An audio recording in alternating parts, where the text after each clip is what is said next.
মনোবিজ্ঞান, শিক্ষা মনোবিজ্ঞান, শিক্ষা বিজ্ঞান, এই তিনটি বিষয়ের পারস্পরিক সম্পর্ক কি, তাদের মধ্যে পার্থক্য কি, এগুলো সম্পর্কে আমরা জানব।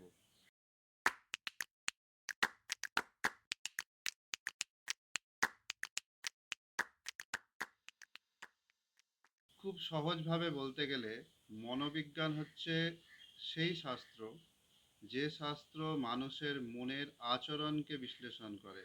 মানুষের মনের আচরণ সংক্রান্ত বিজ্ঞানী হচ্ছে মনোবিজ্ঞান। প্রতিটি মানুষ বিভিন্ন পরিস্থিতিতে যা যা আচরণ করে থাকে সে সম্পর্কে ব্যাখ্যা বিশ্লেষণ করাই হচ্ছে মনোবিজ্ঞানের কাজ। এ তো গেল মনোবিজ্ঞান। এবার আমরা আসবো শিক্ষা বিজ্ঞানে। শিক্ষা বিজ্ঞান কি কাজ করে? শিক্ষা বিজ্ঞান শিক্ষা সংক্রান্ত বিষয়গুলিকে আলোচনা করে থাকে। শিক্ষার বিভিন্ন মাধ্যম, শিক্ষার বিভিন্ন রূপ, শিক্ষার বিভিন্ন প্রতিষ্ঠান, বিভিন্ন ধরনের শিক্ষা, শিক্ষা দর্শন, শিক্ষার ইতিহাস ইত্যাদি বহু বিষয় সংক্রান্ত আলোচনা করে হচ্ছে শিক্ষা বিজ্ঞান। এবং এর মাঝখানে এই শিক্ষা মনোবিজ্ঞান বিষয়টি আবার কি? খেয়াল রাখতে হবে যে মনোবিজ্ঞান কি নিয়ে আলোচনা করছে। মনোবিজ্ঞান মানব মনের সমস্ত দিক নিয়ে, মানুষের যে আচরণগত বিষয়গুলি থাকে তার বিচার বিশ্লেষণ করে হচ্ছে মনোবিজ্ঞান। তাহলে এই যে মানব মনের বিভিন্ন দিক নিয়ে মনোবিজ্ঞান বিচার বিশ্লেষণ করছে, আলোচনা করছে, পর্যালোচনা করছে, তার মধ্যে শিক্ষাটিও অন্তর্ভুক্ত। মানুষ শিক্ষাক্ষেত্রে যে ধরনের আচরণ করে থাকে সেই সংক্রান্ত আলোচনাও মনোবিজ্ঞান করে নিশ্চয়ই। তাহলে শিক্ষা মনোবিজ্ঞান হচ্ছে মনোবিজ্ঞানের সেই অংশ যেখানে মনোবিজ্ঞান মানুষের শিক্ষা সংক্রান্ত আচরণগুলিকে বিশ্লেষণ করে থাকে। তাহলে এখানে আমরা তিনটি জিনিস দেখতে পাচ্ছি: মনোবিজ্ঞান, শিক্ষা মনোবিজ্ঞান এবং শিক্ষা বিজ্ঞান। মনোবিজ্ঞান একটি স্বতন্ত্র শাস্ত্র, একটি স্বতন্ত্র বিষয়, একটি সাবজেক্ট। শিক্ষা বিজ্ঞান একটি স্বতন্ত্র সাবজেক্ট। কিন্তু শিক্ষা মনোবিজ্ঞান নিজে কোনো স্বতন্ত্র বিষয় নয়। শিক্ষা মনোবিজ্ঞান আলাদা কোনো সাবজেক্ট নয়। শিক্ষা মনোবিজ্ঞান কি? শিক্ষা মনোবিজ্ঞান হচ্ছে মনোবিজ্ঞানের সেই শাখা। শিক্ষা মনোবিজ্ঞান হচ্ছে মনোবিজ্ঞানের একটি শাখা। মনোবিজ্ঞানের মনোবিজ্ঞানের অন্তর্গত একটি শাখা, যে শাখা মনোবিজ্ঞানের অন্তর্গত হয়ে, মনোবিজ্ঞানের অন্তর্গত থেকে মানুষের শিক্ষা সংক্রান্ত আচরণগুলিকে বিচার বিশ্লেষণ করে থাকে। তাহলে মনোবিজ্ঞান এবং শিক্ষা বিজ্ঞানের মধ্যে সেতু বন্ধনের কাজ করে হচ্ছে শিক্ষা মনোবিজ্ঞান। শিক্ষা বিজ্ঞান মানব মনের আচরণ সংক্রান্ত বিষয়গুলিকে, বা আরও স্পেসিফিকভাবে বললে মানব মনের শিক্ষা সংক্রান্ত আচরণগুলির জ্ঞান শিক্ষা মনোবিজ্ঞান পেয়ে যায় মনোবিজ্ঞান থেকে। অতএব এখানে শিক্ষা মনোবিজ্ঞান হচ্ছে মনোবিজ্ঞান এবং শিক্ষা বিজ্ঞানের মধ্যে একটি সেতু। আপাত দৃষ্টিতে এই তিনটির মধ্যে বিশেষ কোনো পার্থক্য না থাকলেও প্রকৃতিগত ক্ষেত্রে এদের মধ্যে কিন্তু বিস্তর পার্থক্য আছে। যেমন মনোবিজ্ঞান হচ্ছে একটি বিশুদ্ধ বিজ্ঞান, একটি মৌলিক বিজ্ঞান, কিন্তু বাদবাকি শিক্ষা বিজ্ঞান কোনোভাবে বিশুদ্ধ বিজ্ঞান না।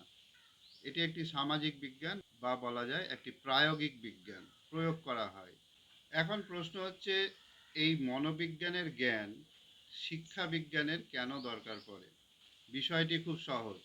ধরা যাক ক্লাস 10-এর বাংলা বই। তো সেই বাংলা বইয়ে বিভিন্ন ধরনের গল্প কবিতা সংযুক্ত আছে। কোনোটি ভ্রমণমূলক, কোনোটি জাতীয়তাবাদী, কোনোটি একটি সামাজিক, কোনোটি হয়তো বিজ্ঞান চেতনা বৃদ্ধি করবে এরকম, কোনোটি হয়তো কল্পনার বিস্তার ঘটাবে এরকম। তো এই যে ক্লাস 10-এর ছাত্রছাত্রীদেরকে এই ধরনের বিষয়গুলি পড়া উচিত তাদের সার্বিক বিকাশের জন্য, এই জ্ঞানটি আমরা পাচ্ছি কোথা থেকে? এই জ্ঞান তো শিক্ষা বিজ্ঞানের নয়। তাহলে এই জ্ঞানটি আমরা পাচ্ছি মনোবিজ্ঞানের কাছ থেকে। আবার ক্লাস 10-এর অঙ্ক বইতে এই নির্দিষ্ট নির্দিষ্ট অঙ্কগুলি আছে। তাহলে এই অঙ্কগুলি একটি ক্লাস 10-এর ছাত্রদের পক্ষে করা সম্ভব, সেগুলি ক্লাস 5-এর ছাত্রদের পক্ষে করা সম্ভব না। বা ক্লাস 12-এর কোনো অঙ্ক ক্লাস 10-এর পক্ষে করাটা একটু সমস্যার। এই বিষয়গুলি আমরা জানতে পারছি কোত্থেকে? এই বিষয়গুলিও আমরা মনোবিদ্যার কাছ থেকে পাচ্ছি জানতে। সেই জন্য শিক্ষা বিজ্ঞান মনোবিজ্ঞানের কাছে মানুষের এই আচরণগত ক্রিয়া প্রতিক্রিয়া, তাদের মানসিক বিষয় সংক্রান্ত জ্ঞান অর্জন করে। আরেকটি বিষয়ে মনোবিদ্যা এবং শিক্ষা বিজ্ঞানের মধ্যে একটি ডেফিনিট পার্থক্য আছে। সেটি হচ্ছে মনোবিদ্যা দেশ কাল ভেদে নিরপেক্ষ, কিন্তু শিক্ষা বিজ্ঞানে তার পার্থক্য দেখা যায়। অর্থাৎ বিষয়টি কীরকম? দেশ বা কাল যেরকমই থাক না কেন, মানুষের আচরণ একটি নির্দিষ্ট বিষয়কে নিয়ে একটি নির্দিষ্ট ধরনের হয়। এটি মনোবিজ্ঞানের একটি প্রতিষ্ঠিত সূত্র। কিন্তু শিক্ষাবিজ্ঞানের কাজ, শিক্ষাবিজ্ঞান কি? শিক্ষাবিজ্ঞান হচ্ছে একটি সামাজিক বিজ্ঞান। তাহলে সমাজে যে পরিবর্তন ঘটছে, বিবর্তন ঘটছে, সেই বিবর্তনের হাত ধরে শিক্ষারও পরিবর্তন ঘটছে। তাই শিক্ষাবিজ্ঞান দেশ কাল ভেদে একই থাকে না, তার পরিবর্তন ঘটে, কিন্তু মনোবিদ্যার কোনো পরিবর্তন ঘটে না। একটি ছোট্ট উদাহরণ দিয়ে বিষয়টিকে একদম সিম্পল করে দেওয়া যায়। যেমন 2+2 4 হয়, এটি আজকে থেকে 2000 বছর আগে যে প্রক্রিয়ায় শিখতে হতো, আজও সেই প্রক্রিয়াতেই শিখতে হয়, এবং আগামী 2000, 5000, 10,000 যতদিন পর্যন্ত মানব সভ্যতা থাকবে ততদিন পর্যন্ত একই প্রক্রিয়ায় শিখতে হবে। কিন্তু শিক্ষা বিজ্ঞান যেহেতু প্রায়োগিক বিজ্ঞান, একটি সামাজিক বিজ্ঞান, সমাজের পরিবর্তনের সঙ্গে সঙ্গে তারও পরিবর্তন হয়, সেহেতু আমরা দেখতে পাই কি, আজকে থেকে 2000 কেন, 20 বছর আগেও যেরকম পরীক্ষা পদ্ধতি ছিল, আজকে সেই পরীক্ষা পদ্ধতির আমূল পরিবর্তন এসছে। আজ থেকে 20 বছর আগেও যে কোনো পরীক্ষার প্রশ্নপত্রে ব্যাখ্যামূলক প্রশ্ন, রচনাধর্মী প্রশ্ন এইসবই থাকতো, কিন্তু বর্তমানে সেগুলির পরিমাণ কমে এসছে, এবং অতি সংক্ষিপ্ত প্রশ্ন, এমসিকিউ টাইপ প্রশ্ন, এই ধরনের প্রশ্ন দিয়েই প্রশ্নপত্র সংযোজিত হচ্ছে। তাহলে এই ছিল মনোবিজ্ঞান বা মনোবিদ্যা এবং শিক্ষা বিজ্ঞান এবং শিক্ষা মনোবিজ্ঞান, এই তিনটি বিষয়ের পারস্পরিক যে সম্পর্ক, সে সংক্রান্ত একটি ছোট্ট আলোচনা।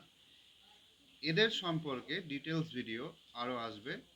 এদের নিজস্ব নিজস্ব বৈশিষ্ট্য, পারস্পরিক সম্পর্ক, একটির সঙ্গে অপরটির পার্থক্য, এই সংক্রান্ত আরও ভিডিও আসবে। তো আজকের ভিডিও এই পর্যন্তই ছিল। আবার দেখা হবে নতুন একটি ভিডিওতে। Thank you very much.